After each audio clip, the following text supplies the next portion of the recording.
Divided by,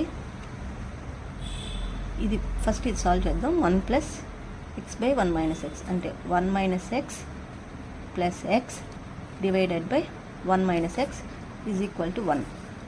ఇప్పుడు ఏమవుతుంది, 2x divided by 1 plus 1 by 1 minus X plus X divided by 1 minus X is equal to 1. ఈ minus X plus X cancel అంటే ఏమవుతుంది, 2x divided by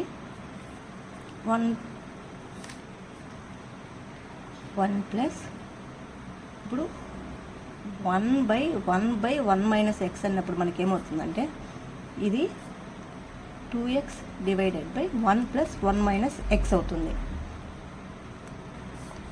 ఎందుకంటే 1 plus 1 into 1 minus X